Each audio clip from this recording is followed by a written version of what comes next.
हमारा चैनल आपको पसंद आए तो लाइक करें, कमेंट करें और सब्सक्राइब करना मत भूलें और बेल आइकन भी दबाएं। शिक्षा मंत्री के तुगलकी फरमान से निजी शिक्षण संस्थाएं संकट में। सरकार ध्यान दे अन्यथा आर पार का संघर्ष करेंगे। हेमलता शर्मा, सूरज वर्मा, सरदार शरद। राजस्थान शिक्षा बचाओ संघर्ष समिति की बैठक सरस्वती कॉलेज में तहसील अध्यक्ष जयचंद सारंग की अध्यक्षता में प्रेस वार्ता हुई।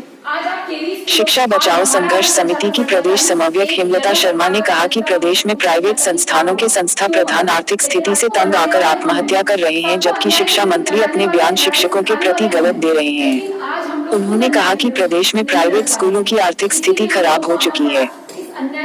राजस्थान में 38,000 प्राइवेट स्कूलों में 11 लाख से अधिक शिक्षक एवं कर्मचारी है, जिनका परिवार आर्थिक स्थिति में गुजर रहा है। उन्होंने कहा अधिकतर स्कूलों में विशेषकर ग्रामीण इलाकों में स्कूलों की फीस फसल कटाई के उपरांत आती है, जो इस बार लॉकडाउन के कारण नहीं आ सकी, जिसके कारण शिक्षकों एवं कर्मचारियों की आर्थिक हालत खराब हो रही है और शिक्षक आत्महत्या कर रहे हैं। उन्होंने कहा कि सरकार संस्थाओं के लिए विशेष आर्थिक पैकेज या ब्याज ऋण की व्यवस्था तुरंत करे। उन्होंने शिक्षा मंत्री रीवा सरकार पर निशाना साधते हुए कहा कि सरकार के मंत्रियों को मुख्यमंत्री कभी जयपुर तो कभी जैसलमेर के होटलों में जनता के पैसे से ऐश करा रहे हैं। उनको यह पता नहीं है कि निजी संस्थानों की आर्थिक स्थिति बहुत नाजुक है। कोरोना काल के दौरान सभी निजी संस्थानों का बिजली बिल माफ होना चाहिए। उन्होंने कहा कि शिक्षकों के प्रति दिया गया विवादित बयान को शिक्षा मंत्री ने 1 सप्ताह के अंदर वापस नहीं लिया तो प्रदेश की सभी संस्थानों द्वारा राजस्थान सरकार को घेरा जाएगा। इस मौके पर जयपुर से सीमा शर्मा, संयोजक हरमान सिंह, भारत गौर, शुभकरण पारीक, दिलीप चौधरी, नारायण लाटा, भानुप्रकाश, रतिराम पुनिया, मानकचंद शर्मा, श्यामलाल शर्मा, महावीर प्रजापत, हरीश शर्मा, तुलसीदास स्वामी, महेंद्र सिंधिया, गौरीशंकर, रमाकांत शर्मा, भंवरलाल वर्मा, अर्जुन सैनी, भंवरलाल सारंग, कमलेश जानू, किशन लाल प्रजापत, श्रवण पुनिया, सुरेश कुमार, विनोद जांगिड़, श्री भगवान स्वामी, दिलीप चाहर आदि उपस्थित थे। कार्यक्रम का संचालन भरत गौर ने किया। देखिए, आज हमारा 22वां जिला कवर करके हनुमानगढ़ 23 जिले जा रहे हैं। ऐसे ही 33 जिलों में कवर किया जाएगा और हम अभिभावकों से चैनल के माध्यम से अपील करते हैं कि सरकार गुमराह कर रही है। It is a pandemic period, ये जो वैश्विक मंदी है, हमारी ये मांग है अभिभावकों को राहत देते हुए, चूंकि शिक्षा नर्सरी से लेकर 12वीं तक का नई शिक्षा पॉलिसी के अंतर्गत ये सरकार की जिम्मेदारी है। अतः सरकार वो पुनर्भरण करते हुए बच्चों की फीस सरकार भरे, क्योंकि उनका दायित्व है। उनका ये दायित्व नहीं है कि होटलों में बैठ के ऐश करें। जनता के टैक्स की हार्ड अर्न्ड मनी, हमारे खून पसीने की कमाई को बैठ के वो उड़ाएं। हमारी मांग अलग है, हमें बदनाम किया जा रहा है, अभिभावकों से दूर किया जा रहा है। तो मैं करबद्ध अपील करती हूँ तमाम हमारे हजारों स्कूलों की तरफ से, 11 लाख कर्मचारियों की तरफ से, हमें आपसे कोई द्वेष नहीं है। हम आपकी परेशानी जानते हैं और हम सरकार से पुरजोर मांग करते हैं कि हमारे अभिभावकों को राहत दी जाए और वो पैसा सरकार स्कूलों को पुनर्भरण करे, ताकि स्कूलें भी जीवित रह पाए, उनमें कार्यरत कर्मचारियों का भी घर चले, परिवार चले। आज वो मुसीबत में है, उनका घर नहीं चल रहा है, जीवन का उनके ऊपर संकट आ रहा है। अतः ये निवेदन है कि सरकार हमारी छोटी छोटी 2-3 बातों को माने, अन्यथा राजस्थान की धरा पर तमाम लाखों लोगों के साथ में मैं परिवार सड़कों पर उतर के उग्र आंदोलन किया जाएगा, जिसकी संपूर्ण जिम्मेदारी राजस्थान सरकार की होगी और शिक्षा मंत्री महोदय की खुद की होगी। सर, बेसिकली हमारी जो डिमांड है वो ये है कि जो सरकार ने अभी जो गलत आदेश दे दिए कि भाई आपको अभी फीस स्थगित करी जाती है, अल्टीमेटली वो अभिभावक को मूर्ख बना रहे हैं। फीस स्थगित करी गई है, ना कि उसको कैंसिल किया गया है, क्योंकि सुप्रीम कोर्ट ने कहा है कि फीस तो देनी ही पड़ेगी किसी भी हालत में।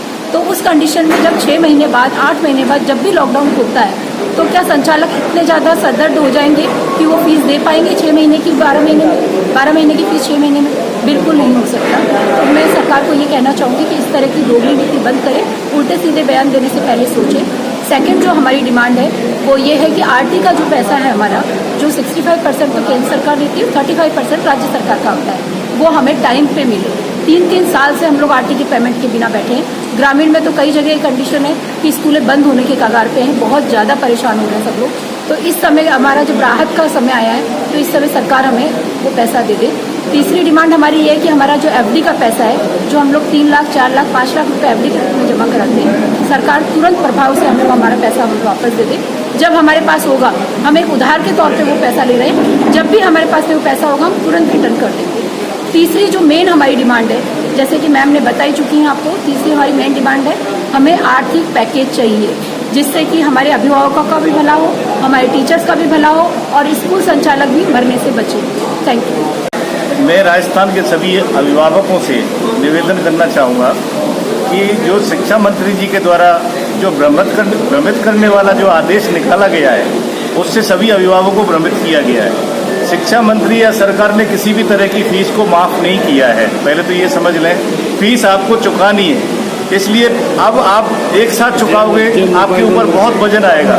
तो जो सक्षम अभिभावक हैं वो धीरे धीरे करके विद्यालय की फीस जमा करें, जिससे उनके टीचरों का वेतन दिया जा सके।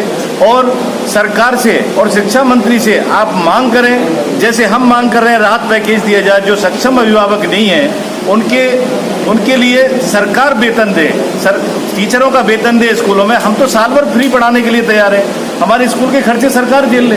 हम कब पैसा मांग रहे हैं? हम तो बिल्कुल भी अभिभावक से पैसा नहीं मांगेंगे। हमारा राहत पैकेज सरकार हमें दे दे, जिससे अभिभावकों और हमारे बीच में किसी भी तरह का कोई वो नहीं है। हमारे टीचरों को वेतन मिल जाएगा और अभिभावकों को बहुत बड़ी राहत मिल जाएगी। अतः अभिभावक बंधुओं से भी निवेदन है कि वो सरकार से भी राहत पैकेज की मांग करें, जिससे कि स्कूल आसानी से आपके बच्चों को अच्छी से अच्छी शिक्षा दे सकें। फिर भी कोरोना काल चल रहा है, तो आप बोलो ना, कोरोना काल चल रहा है, तो जो फीस हम लेते थे उसमें निश्चित इस कोरोना काल को देखते हुए कुछ कम फायदा हो जाएगा। तो मैं कोरोना काल की इसकी बात करूं कि पहले भी हम फीस सामंजस्य, जो बहुत गरीब तबके का अभिभावक है, उससे भी हम पहले से भी सामंजस्य बैठा के आ रहे हैं। उनकी बहुत सारे जैसे पेरेंट्स नहीं है किसी बच्चे के, तो हम फीस बहुत कम लेते हैं। और इस कोरोना काल में भी हमने बहुत कुछ इसको देखते हुए कि हम भी समझते हैं कि जब अभिभावकों के पास खाने के लिए नहीं है, तो हमने बहुत मदद की है, बहुत राहत दी है। कुछ महीने की हमने फीस माफ़ की है, हम उनको ऑनलाइन शिक्षा दे रहे हैं। अभी भी हम नए सत्र की उनसे ज़्यादा डिमांड नहीं कर रहे। पुराने सत्र की जो हमारी 60 से 70% है, वो फीस धीरे धीरे करके अगर सक्षम है तो जमा करें, बाकी धीरे धीरे जमा कर दें। कहीं कोई अभिभावक का और स्कूल संचालक का कोई झगड़ा ही नहीं है, क्योंकि यहाँ तो क्यों सबके साथ है ये कोरोना काल। तो निश्चित हम भी अभिभावकों को कुछ मदद धीरे धीरे कर रहे हैं और सभी राजस्थान के स्कूल अभिभावकों के साथ हैं, उनकी पीड़ा के साथ हैं। करंट लगने से युवक की मौत। सूरज वर्मा, सरदार शहर। बिजली फिटिंग करते वन से युवक की मौत हो गई। प्राप्त जानकारी अनुसार पवन कुमार उम्र 26 साल, पुत्र राधेश्याम ब्राह्मण, निवासी वार्ड नंबर 6 रघुनाथ जी मंदिर के पीछे श्याम अग्रवाल के घर पर पंखा रहा था, जिसके करंट लगने से गिरने पर राजकीय अस्पताल लाया गया, जहां चिकित्सकों ने उसे मृत घोषित कर दिया। पुलिस ने लाश का पोस्टमार्टम करवाकर लाश परिजनों के सुपुर्द कर जांच शुरू कर दी। पुलिस विभाग द्वारा निकाली गई कोरोना जन जागरूकता bike rally CI Mahendra Dutt Sharma के नेतृत्व में सरदार शहर थाने से रवाना हुई बाइक रैली स्थानीय पुलिस थाने से आज पुलिस विभाग द्वारा कोरोना जन जागरूकता के लिए बाइक रैली निकालकर शहर वासियों को कोरोना से बचाव के प्रति जागरूक किया गया। महेंद्र दत्त शर्मा के नेतृत्व में पुलिस जवानों एवं ट्रैफिक पुलिस ने संयुक्त रूप से बाइक रैली निकालकर फिर एक बार कोरोना के प्रति आम लोगों को जागरूक किया। पुलिस थाने से रवाना होकर रैली बस स्टैंड, गांधी चौक, घंटाघर, रेलवे स्टेशन होते हुए वापस पुलिस स्टेशन पहुंची, जहां पर रैली का समापन किया गया। इस मौके पर सीआई महेंद्र दत्त शर्मा ने कहा कि कस्बे में आम लोगों के सहयोग से पुलिस प्रशासन लगातार कोरोना के प्रति जागरूकता अभियान चला रहा है। इसी क्रम में आज बाइक रैली निकालकर कोरोना से बचाव का संदेश दिया जा रहा है। पुलिस विभाग के स्टाफ द्वारा आज कोरोना जन जागरूकता को लेकर रैली निकाली जा रही है। क्या विशेष दिशा निर्देश? ये कोरोना महामारी के चलते इसकी रोकथाम और इसके बचाव के जो उपाय हैं, इनकी जानकारी देने के लिए एक अवेयरनेस रैली है जो पूरे शहर में निकाली जा रही है, ताकि लोग मास्क पहने, 2 गज की दूरी रखें और जो भी नियम कायदे इस महामारी से बचाव के लिए वो उनको अपनाएं और सुरक्षित रहें, खुद भी सुरक्षित रहें, अपने परिवार, समाज और पूरे देश को सुरक्षित रखें। इसी संदेश के साथ हम ये आज जागरूकता रैली निकाल रहे हैं। विश्व हिंदू परिषद व बजरंग दल के कार्यकर्ताओं ने मंदिरों में की आरती। सरदार शहर धर्म, सत्य, न्याय के प्रतीक मर्यादा पुरुषोत्तम भगवान श्री रामचंद्र जी की जन्मभूमि अयोध्या में भगवान श्री राम के भव्य मंदिर निर्माण हेतु आज भूमि पूजन के उपलक्ष्य में विहिप व बजरंग दल के कार्यकर्ताओं ने अपने अपने क्षेत्रों के मंदिरों में पूजा व आरती के कार्यक्रमों में भाग लिया। राम मंदिर में विहिप के जिला सह मंत्री विकास टाक, बजरंग दल प्रखंड प्रमुख अभिषेक बरवासा, विकास राकसिया, श्रवण माटोलिया, राजवाला कुआ शिवालय मंदिर में विहिप के विभाग सत्संग प्रमुख गिरधारी सैनी, नारायण माली, अभिषेक भोजक, राधेश्याम भार्गव, मुकेश भामा, किशन मोयल, सुरेंद्र सुथार, हनुमान मंदिर गौशाला बास में विहिप प्रखंड मंत्री गिरधारी सुईवाल, नारायण सोनी आदि ने भाग लिया। सभी ने यह विश्वास व्यक्त किया कि भगवान श्री राम का यह भव्य मंदिर समस्त भारतीयों की एकता का केंद्र बिंदु बनेगा। इस राष्ट्र की अस्मिता स्वरूप प्रभुनि के लिए अपना सर्वस्व न्यौछावर करने वाले समस्त राम भक्तों को भी याद किया। इस प्रकार राष्ट्र की मंगल कामना करते हुए उत्साह के साथ सभी ने आरती में भाग लिया। जल जमाव की समस्या के निवारण के लिए एसडीएम को दिया ज्ञापन। सरदार शहर सब्जी बाजार मुख्य मार्ग वसुआ देवी टाटिया स्कूल गली इसके आसपास की सभी गलियों में पिछले 2 साल से अत्यधिक जल जमाव रहता है, जिससे आमजन तथा छोटे छोटे व्यापारियों एवं सब्जी के ठेले वालों को भारी नुकसान हो रहा है। बाजार में गलियों में गंदा पानी भरा रहता है, इसकी वजह से आवागमन बंद हो जाता है। 3-4 स्कूलों का मुख्य रास्ता होने के कारण छोटे छोटे बच्चों का आना जाना बेहद मुश्किल हो रहा है। बच्चों को आम आदमियों को करीब 1 फुट पानी से होकर गुजरना पड़ रहा है। सब्जी बाजार के आसपास रहने वालों का घरों में आना जाना भी मुश्किल हो रहा है। घरों के बाहर गंदा पानी पड़ा रहने से गर्मी के मौसम में काफी बदबू देने लग गया है, जिससे कोई महामारी बीमारी फैल सकती है। कस्बे की 40% आबादी को इस गंदे पानी से होकर जाना पड़ता है। इस विषय में काफी बार नगर पालिका को लिखित मौखिक सूचना दे चुके हैं। कई बार नगर पालिका अधिशासी अधिकारी का घेराव कर चुके हैं, पर अभी तक कोई स्थायी समाधान नहीं हुआ है। समस्या ज्यों की त्यों बनी हुई है। नाले वाली गली में कई नालों के ढक्कन करीब 4 महीने से टूटे पड़े हैं। चेंबर खुले पड़े हैं, जिनमें आए दिन जानवर गिर रहे हैं। बारिश में पानी 3 फीट के आसपास भर जाता है। ऐसे में कोई बच्चा या आदमी भी गिरकर मर सकता है, पर नगर पालिका गहरी नींद सो रही है। किसी समय कभी भी कोई हादसा हो सकता है। इस तरह के हादसा की जिम्मेदारी प्रशासन की होगी। सब्जी बाजार की इस समस्या पर ध्यान नहीं दिया गया तो बाजार के व्यापारी व आमजन अनिश्चितकालीन हड़ताल करने को मजबूर हो जाएंगे, जिसकी समस्त जिम्मेदारी आपकी होगी। आप मौका मुआयना कर इस समस्या पर तुरंत कार्रवाई करते हुए आमजन को राहत पहुंचाएं। ज्ञापन देने वालों में सब्जी बाजार के व्यापारी व आमजन रामकिशन सोनी, चंद्र प्रकाश सर्राफ, पवन सोनी, रंजीत सोनी, हीरालाल सैनी, बिलाल फारूक, नौशाद, इमरान, खैरून, अनिल, अरुण सोनी, अलबीना, राजू सिंह राठौर, शमशुद्दीन मनियार, बाबूदीन मनिहार, विशाराम व अन्य कई आमजन शामिल थे। भारतीय किसान संघ का विभिन्न मांगों को लेकर अनिश्चितकालीन धरना प्रदर्शन शुरू। सूरज वर्मा, सरदार शहर। विभिन्न मांगों को लेकर भारतीय किसान संघ ने गांधी चौक में अनिश्चितकालीन धरना शुरू किया।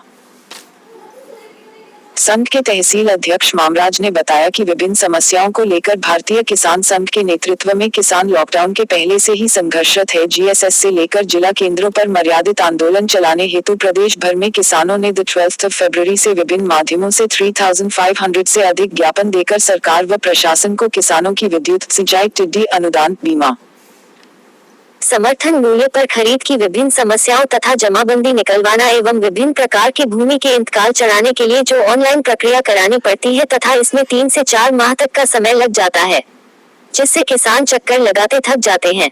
किसानों की इन समस्याओं से काफी बार अवगत करवाया जा चुका है, परंतु इसके बावजूद शासन व प्रशासन की उदासीनता बनी रही। इससे विवश होकर 21 जुलाई को प्रदेश के सभी जिला मुख्यालयों पर प्रदेशव्यापी भारतीय किसान संघ के नेतृत्व में सांकेतिक धरना प्रदर्शन हुआ, जिससे किसानों की समस्याओं के समाधान की मांग करते हुए सरकार को सूचित किया था कि किसानों का यह अंतिम मर्यादित प्रदर्शन व ज्ञापन कार्यक्रम है।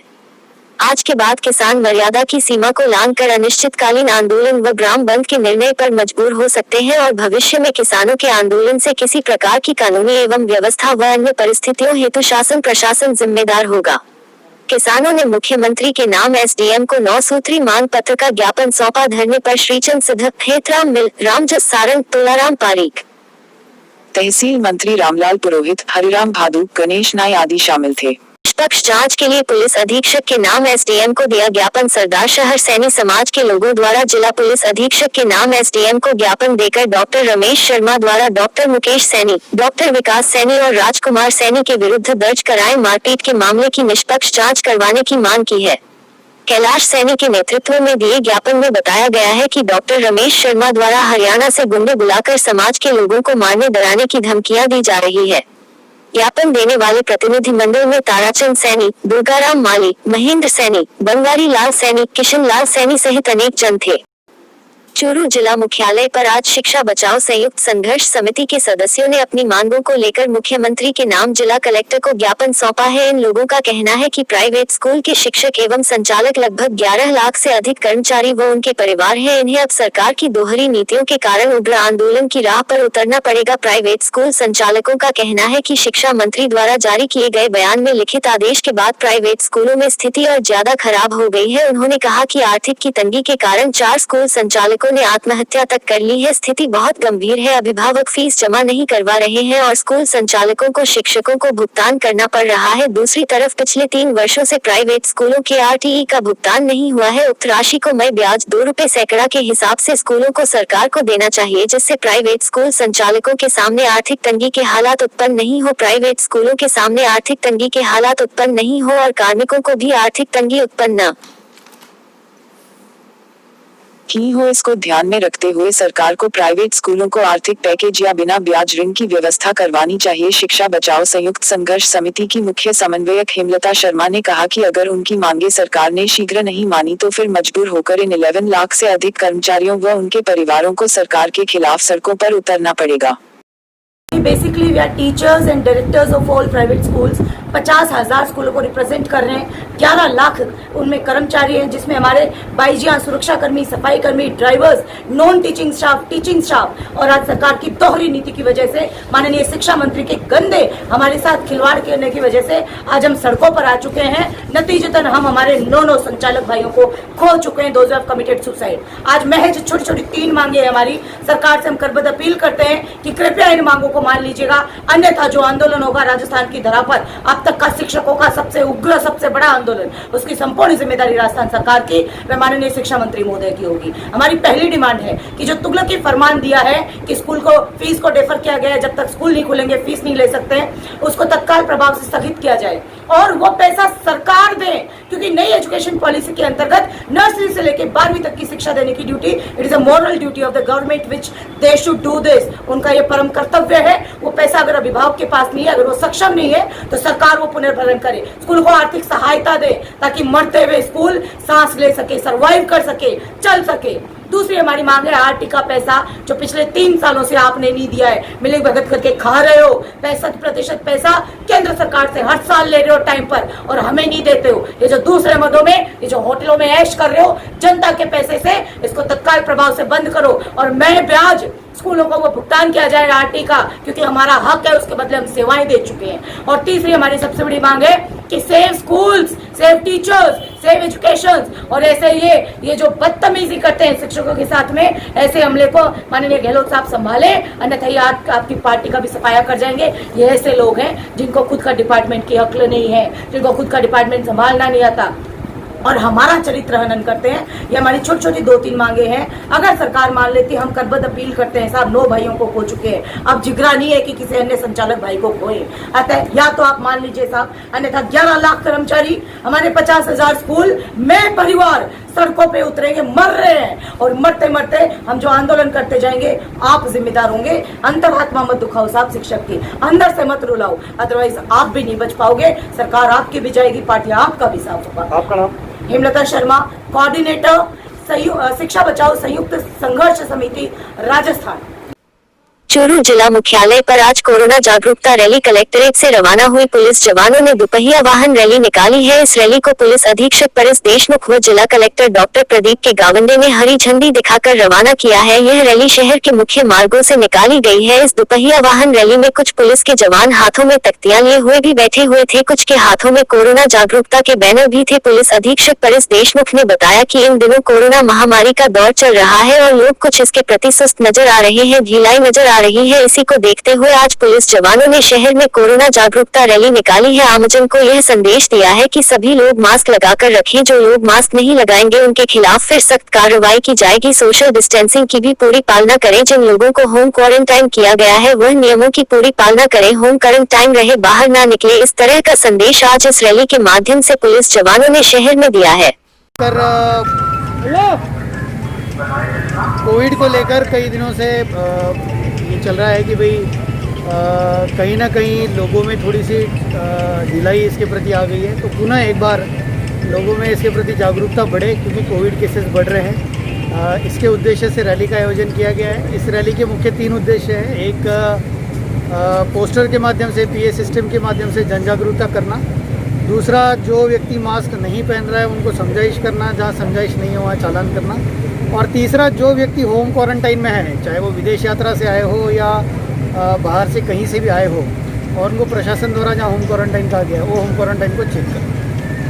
श्री राम मंदिर जन्मभूमि के भूमि पूजन के उपलक्ष्य में चूरू विश्व हिंदू परिषद व बजरंग दल के तत्वाधान में चूरू के मुख्य चौराहे पर आतिशबाजी कर खुशियां मनाई गई, जिसमें विश्व हिंदू परिषद द्वारा सीताराम जी लुगरिया द्वारा चांदनी चौक, स्वर्णकार समाज द्वारा मोचीवाड़ा, विश्व हिंदू परिषद द्वारा गढ़ चौराहा, हिंदू युवा दल द्वारा राम मंदिर, अमरनाथ कावड़ यात्रा संघ चूरू द्वारा लाल घंटाघर, बजरंग दल द्वारा रेलवे स्टेशन व कलेक्ट्रेट, सकिल व्यापार संघ द्वारा सुभाष चौक व बजरंग दल इकाई द्वारा झारिया मोरी पर आतिशबाजी की गई। चूरू गढ़ चौराहे पर विश्व हिंदू परिषद प्रखंड अध्यक्ष हरीश बजाज के तत्वाधान में बूटीनाथ धाम के महंत श्री निरंजन नाथ जी के हाथों आतिशबाजी की गई। कार्यक्रम में विश्व हिंदू परिषद प्रखंड अध्यक्ष हरीश बजाज, रुपेश अग्रवाल, मेहुल शर्मा, पंकज पारीक, प्रद्युमन सिंह राजपुरोहित, आनंद राजपुरोहित, योगेंद्र मेरतिया, हिमांशु प्रजापत, कपिल जांगीर, गिरीश भावनानी, मोती सोनी, विष्णु सोनी, गोपाल सारस्वत, मुकेश अग्रवाल, गौरव शर्मा, विनोद राठी, श्याम सुंदर पारीक, सीताराम जी लुगरिया, सुनील भाववाला, गणेश जी गोयनका, प्रदीप जी सरावगी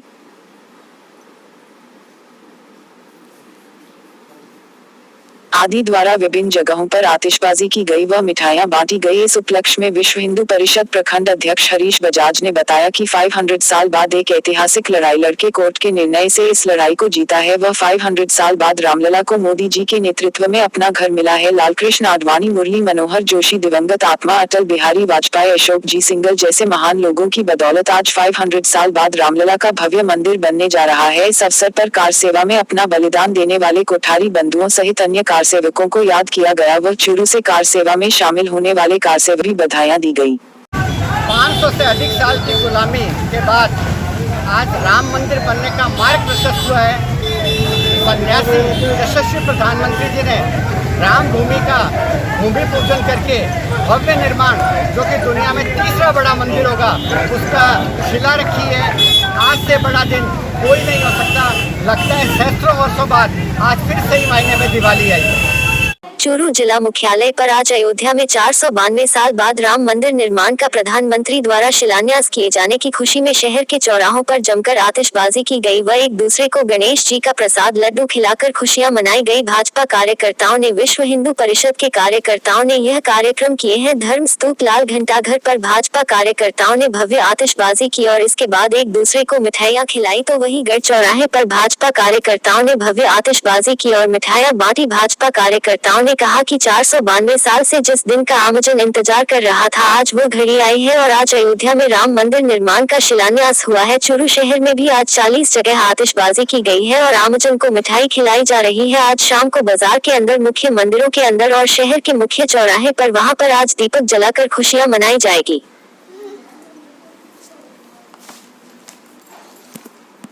492 सालों से जो पूरा देश जिस चीज का इंतजार कर रहा था, उस भव्य राम मंदिर निर्माण का शिलान्यास कार्यक्रम रखा गया, आज प्रोग्राम है और इसके लिए पूरे देश भर में, पूरे विश्व में और एक भव्य आयोजन हो रहा है। इसी के तहत अपने चूरू शहर में आज 40 जगह, लगभग 40 जगह अभी दिन में, दोपहर में आतिशबाजी हो रही है और मिठाई खिलाई जा रही है। शाम को सभी जगह पूरे बाजार में और सभी मंदिरों के अंदर और जो मुख्य चौराहे हैं वहाँ पे दीप जलाकर और एक भव्य प्रोग्राम के तहत हम लोग ये आरंभ कर रहे हैं, जिसमें और पूरा देश आज हर्षोल्लास के साथ इसके अंदर सम्मिलित है। मेरा नाम श्री राम शर्मा, चूरू। चूरू द 5 अगस्त भाजपा महिला मोर्चा जिलाध्यक्ष यशोदा माटोलिया ने अपने आवास पर अयोध्या में भव्य श्री राम मंदिर भूमि पूजन प्रधानमंत्री नरेंद्र भाई मोदी के कर कमलों द्वारा हुआ, इस ऐतिहासिक पल की परिवार सहित साक्षी बनी व भगवान राम जी की पूजा अर्चना की। माटोलिया ने बताया, अयोध्या में प्रधानमंत्री नरेंद्र भाई मोदी जी का भव्य स्वागत हुआ। मोदी जी ने अपने उद्बोधन में कहा, मुझे विश्वास है कि श्री राम की तरह ही अयोध्या में बनने वाला यह भव्य राम मंदिर भारतीय संस्कृति की समृद्धता का द्योतक होगा। मोदी जी ने कहा, मुझे विश्वास है कि यहाँ निर्मित होने वाला भव्य राम मंदिर अनंत काल तक पूरी मानवता को प्रेरणा देगा। उन्होंने कहा, आज का दिन भारतीय इतिहास में मील का पत्थर साबित होने वाला है। माटोलिया ने कहा, अयोध्या में श्री राम का भव्य मंदिर बने, यह सपना हर भारतवासियों के मन में बरसों से संजोए था। आज वहां भूमि पूजन करके प्रधानमंत्री श्री नरेंद्र मोदी ने उस राष्ट्रीय संकल्प को फलीभूत किया है जो भारत की समृद्ध सांस्कृतिक परंपरा से जुड़ा हुआ है। हम प्रधानमंत्री मोदी जी व उत्तर प्रदेश मुख्यमंत्री आदित्यनाथ योगी जी व सुप्रीम कोर्ट का आभार व्यक्त करते हैं। माटोलिया ने कहा, राम भक्तों ने जो अपने प्राणों की आहुतियां दी, उनका बलिदान व्यर्थ नहीं गया, हम उन्हें भी नमन प्रणाम करते हैं। माटोलिया ने आज शाम को दीपोत्सव कार्यक्रम है, सब अपने अपने घरों में दीप जलाएंगे व आतिशबाजी करेंगे, भगवान श्री राम के नाम का गगन भेदी जयकारे लगाए जाएंगे। कार्यक्रम में जयप्रकाश शर्मा, सिमरन शर्मा, विक्रम शर्मा, राधा सेन उपस्थित रहे। संपूर्ण विश्व के सनातन धर्मावलंबियों और समस्त देशवासियों को श्री राम जन्मभूमि मंदिर भूमि पूजन की हार्दिक शुभकामनाएं। हमारा चैनल आपको पसंद आए तो लाइक करें, कमेंट करें और सब्सक्राइब करना मत भूलें और बेल आइकन भी दबाएं।